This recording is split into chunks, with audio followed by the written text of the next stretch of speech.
Hello বন্ধুরা, আশা করি আপনারা সবাই ভালো আছেন এবং সুস্থ আছেন। আমি আপনাদের জন্য নতুন একটা জিনিস নিয়ে আজকে হাজির হলাম। আমি আমার ছাদে বেশ কিছু পেঁয়াজের চারা রোপণ করেছি। এই শীত আসার আগে আসলে আমি একজনকে বলে রেখেছিলাম যে আমাকে কিছু পেঁয়াজের চারা দিতে।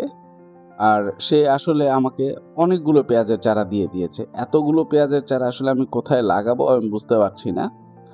পরবর্তীতে আমি সেগুলো নিয়ে কিছু লাগিয়ে রেখেছিলাম আমার সব যে গাছগুলো আছে তার নিচ দিয়ে লাগিয়ে রেখেছিলাম। পেঁয়াজ চাষের জন্য আসলে কিন্তু খুব বেশি জায়গার প্রয়োজন হয় না।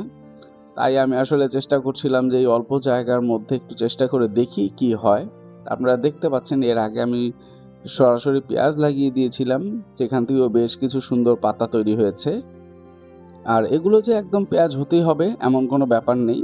কারণ হচ্ছে এগুলো চাইলে যখন আরো সতেজ পাতা হয়ে যাবে, তখন এগুলোর যে পাতাগুলো আছে সেগুলো আমরা কেটে ভাজির সাথে খেতে পারি। আর মূল কথা হচ্ছে আসলে গাছ লাগিয়ে তার থেকে ফল পাওয়ার থেকেও গাছটা সুন্দর হচ্ছে এটা দেখতে খুব ভালো লাগে। তো আশা করব যে আপনারাও যারা বাড়ির আশেপাশে জায়গা আছে কিংবা ছাদে বা বারান্দার টবে একটু জায়গা আছে, ওখানে কয়েকটা পেঁয়াজ লাগিয়ে রাখতে পারেন। সেই ক্ষেত্রে অন্তত মানসিক শান্তিটা তো পাবেন। ধন্যবাদ সবাইকে, ভালো থাকবেন।